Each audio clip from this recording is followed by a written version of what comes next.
Om Swastiastu, Om Awignamastu Namasidam, Om Sidirastu Tatastu Astu Swaha, Om Anubhadra Kertawayantu Wiswata. Ya Tuhan, semoga pikiran yang baik datang dari segala penjuru. Yang terhormat Dewan Juri Lomba Dharma Wacana Digital 2022, yang saya hormati teman-teman peserta Lomba Dharma Wacana Digital serta umat sedharma yang berbahagia. Rasa angayu bagya senantiasa kita haturkan kehadapan ide Sang Hyang Widiwasa, karena atas asung kerta waranugrahanya lah kita masih diberikan kesehatan hingga saat ini. Saya Ninyoman Rasti Darmayanti dari Kota Palu, Sulawesi Tengah. Pada kesempatan yang berbahagia ini akan menyampaikan wacana Dharma. Dalam kehidupan ini, kita tidak terlepas dari yang namanya pertemanan dan persahabatan. Karena kita adalah makhluk sosial yang tidak dapat hidup sendiri dan selalu membutuhkan orang lain. Namun tak jarang dalam berteman dan bersahabat seringkali terjadi suatu konflik dan pertentangan. Entah itu disebabkan karena perbedaan pendapat ataupun perbedaan pandangan. Oleh karena itu, pada kesempatan yang berbahagia ini, saya akan menyampaikan wacana Dharma dengan judul Cara Menyikapi Perbedaan Melalui Moderasi Beragama. Dewan Juri serta umat sedharma yang berbahagia.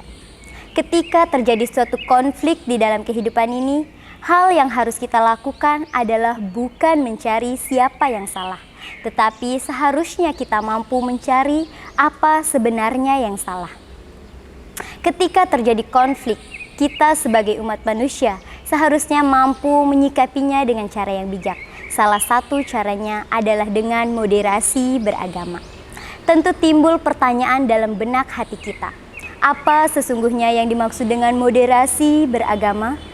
Moderasi beragama adalah suatu konsep yang mengajarkan agar umat manusia senantiasa menjaga keharmonisan antara manusia dengan ide Sang Hyang Widiwasa, antara manusia dengan sesama manusia, dan antara manusia dengan alam semesta. Moderasi beragama mengajarkan agar kita memiliki sikap yang moderat.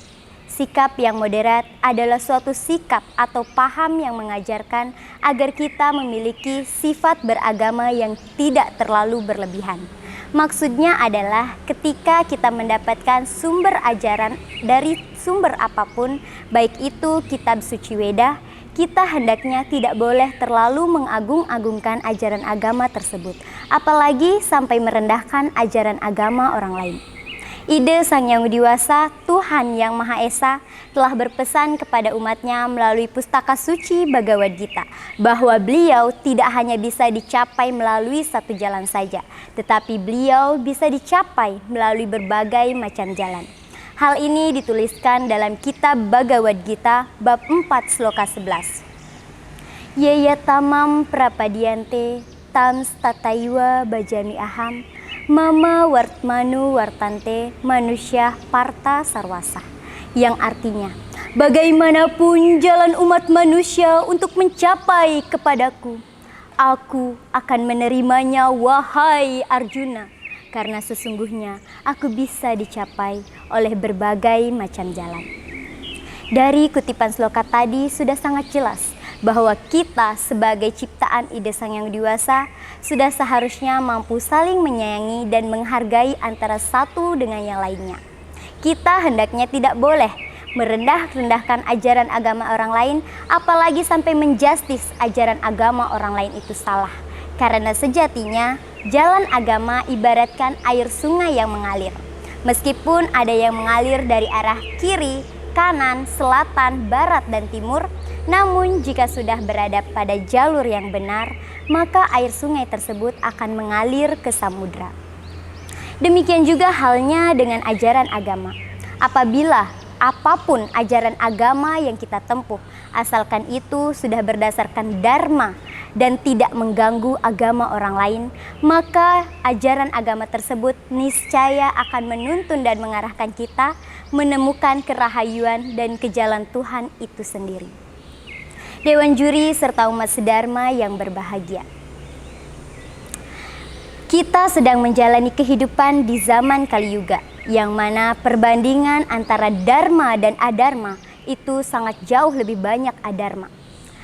Perjalanan atau menjalani kehidupan di zaman Kali Yuga ibaratkan berjalan di jembatan gantung, yang mana kalau kita tidak seimbang maka kita akan terjatuh.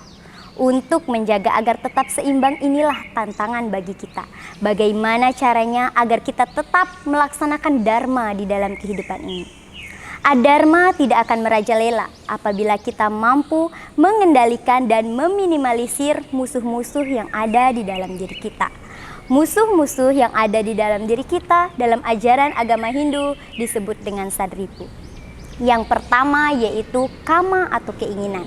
Setiap orang pasti memiliki keinginan, karena tanpa keinginan hidup ini akan terasa sangat datar sekali. Namun terkadang keinginan yang berlebihan akan membuat manusia melakukan perbuatan yang menyimpang dari ajaran dharma, seperti mencuri atau melakukan perbuatan kriminal lainnya. Kama atau keinginan yang positif akan menuntun umat manusia untuk melakukan suatu usaha demi mencapai keinginan positif tersebut. Oleh karena itu, selalulah kendalikan kama ini agar tidak terjerumus dalam hal yang negatif. Bagian yang kedua adalah loba atau rakus. Orang yang rakus tidak akan pernah puas dengan apa yang sudah dimilikinya. Namun kalau rakus dalam ilmu pengetahuan itu sangat luar biasa dan bermanfaat untuk diri sendiri maupun orang lain. Karena orang yang rakus dengan ilmu pengetahuan tidak akan pernah puas dengan satu pengetahuan saja. Ia akan merasa kurang walaupun sudah mengetahui satu pengetahuan dan memotivasi diri untuk mencari atau mendalami pengetahuan yang lain lagi. Kemudian bagian yang ketiga dari sadripu adalah kroda atau kemarahan. Orang yang memiliki sifat marah jika tidak dikendalikan seringkali mengakibatkan tindakan kriminal dan anarkis terjadi. Seperti tawuran antar teman, pertentangan, perkelahian, perdebatan, membunuh keluarganya atau begal dan hal-hal kriminal lainnya. Oleh karena itu, kendalikanlah kemarahan yang ada di dalam diri kita agar tidak merugikan diri kita sendiri maupun orang lain. Bagian yang keempat adalah moha atau kebingungan. Salah satu contoh kebingungan yang dimaksud di sini adalah bingung dalam berpikir. Ketika seseorang menghadapi suatu permasalahan, jika bingung dalam mengatasinya, maka akan dengan mudah terjerumus dalam awidya atau kegelapan. Seperti berniat untuk mengakhiri hidupnya dengan cara bunuh diri, yaitu gantung diri dan minum racun. Gantung diri yang dimaksudkan di sini bukanlah gantung diri di pohon tomat atau gantung diri secara bermain-main, tetapi gantung diri yang dimaksud di sini adalah gantung diri yang dapat mengakibatkan manusia itu sendiri meninggal.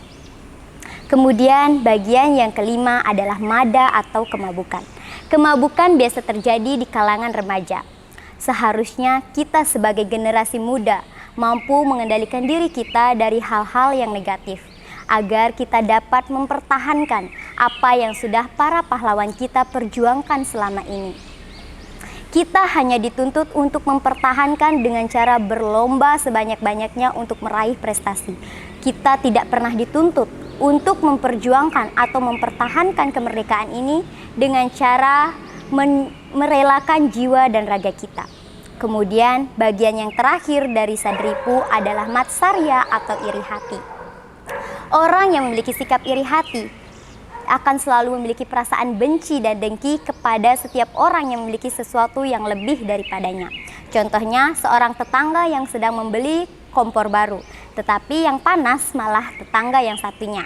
Padahal tetangga yang membeli kompor baru tersebut membelinya bukan dari hasil meminjam uang dari tetangga yang panas tersebut. Oleh karena itulah, selagi tetangga atau orang lain tidak merugikan diri kita dalam berfoya-foya atau membeli sesuatu yang ia inginkan, maka kita tidak perlu ikut campur dengan urusan mereka. Dewan juri serta umat sedharma yang berbahagia, Kitab Atharwa Weda menyatakan bahwa saherdayam sam manasyam awidwesam kernomiwah anyo anyam abi haryata wat samjatam iwagnya, yang artinya, aku telah memberikan sifat ketulus ikhlasan, mentalitas yang sama, persahabatan tanpa kekerasan, bagaikan seekor induk sapi yang menyayangi anak-anaknya yang baru lahir. Begitu juga seharusnya engkau kepada sesamamu. Dari kutipan Atharwa Weda tadi sudah sangat jelas bahwa ide Sang Yang Widiwasa menciptakan setiap umatnya itu sama, dari unsur yang sama. Kita diberikan rasa ketulus ikhlasan yang sama. Jika kita mampu menyadarinya, maka kita akan bisa menghadapi atau melewati semua permasalahan-permasalahan yang akan kita lalui. Karena dengan rasa ketulus ikhlasanlah akan dapat membuat kita merasa ringan dengan segala beban yang terjadi di dalam hidup kita. Kemudian, ide Sang Yang Widiwasa menganugerahi atau memberikan mentalitas yang sama kepada setiap umatnya. Tergantung bagaimana cara umatnya untuk mengembangkannya. Mentalitas adalah suatu keberanian untuk melakukan sesuatu, baik itu perbuatan yang baik maupun perbuatan yang buruk. Namun di sini diharapkan untuk selalu melakukan perbuatan yang baik, guna untuk mencapai kedamaian dan kesejahteraan hidup. Kemudian ide Sang Yang Widiwasa juga menganugerahkan dan memberikan rasa persahabatan tanpa kekerasan kepada setiap umatnya. Jika kita mampu menyadarinya dari lubuk hati kita yang paling dalam, seharusnya kita mampu menerima siapapun yang hadir di dalam hidup kita, karena mereka adalah titipan ide Sang Yang Widiwasa kepada kita untuk membantu kita menjalani lika-liku kehidupan di dunia ini. Oleh karena itu, kembangkanlah rasa persahabatan tersebut, karena semakin banyak jaringan sosial yang kita miliki, maka akan semakin mudah kita menjalani kehidupan di dunia ini. Dewan Juri serta umat sedharma yang berbahagia, kita hidup di bangsa dan negara yang sangat beragam, terdiri dari berbagai macam suku, bangsa, budaya, dan bahasa. Untuk menyatukan semua perbedaan-perbedaan tersebut, kita perlu mengimplementasikan pilar-pilar yang ada di dalam ajaran agama kita. Yang pertama yaitu widya atau kecerdasan, baik kecerdasan intelektual, sosial, maupun spiritual. Semakin tinggi kecerdasan seseorang, maka akan semakin mudah dalam mengelola perbedaan. Layaknya seekor angsa yang sedang berada dalam kubangan lumpur, walaupun ia berada dalam kubangan lumpur, namun ia dapat membedakan mana makanan yang bersih dan mana makanan yang kotor. Inilah yang patut kita tiru dari sifat seekor angsa. Kemudian, pilar yang kedua adalah maitri atau cinta kasih. Menumbuhkan rasa cinta kasih di dalam diri kita dengan menyadari ajaran Tatwam Asi yang artinya aku adalah engkau dan engkau adalah dia. Hal ini berarti apapun yang kita lakukan kepada orang lain, sesungguhnya kita sedang melakukannya untuk diri kita sendiri. Jika kita menyakiti orang lain, sesungguhnya kita sedang menyakiti diri kita sendiri. Oleh karena itu, janganlah melakukan perbuatan-perbuatan yang kamu sendiri tidak inginkan hal itu terjadi di dalam dirimu. Tetapi lakukanlah perbuatan yang kamu sendiri inginkan hal itu terjadi dalam dirimu. Karena umat Hindu mempercayai adanya hukum karma pala. Kemudian pilar yang ketiga adalah ahimsa atau kesadaran untuk tidak menyakiti dan tidak membunuh. Dewan Juri serta umat sedharma yang berbahagia, dari wacana dharma yang saya sampaikan dapat ditarik kesimpulan bahwa kita sebagai makhluk ciptaan ide Sang Yang Widiwasa yang paling sempurna sudah seharusnya mampu saling menghargai dan menyayangi antara satu dengan yang lainnya. Marilah kita untuk sama-sama mengintrospeksi diri kita untuk merubah diri kita menjadi lebih baik lagi.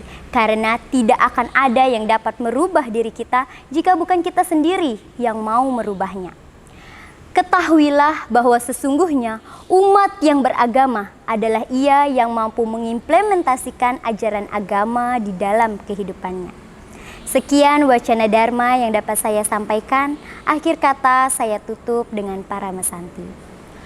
Om Santi Santi Santi Om.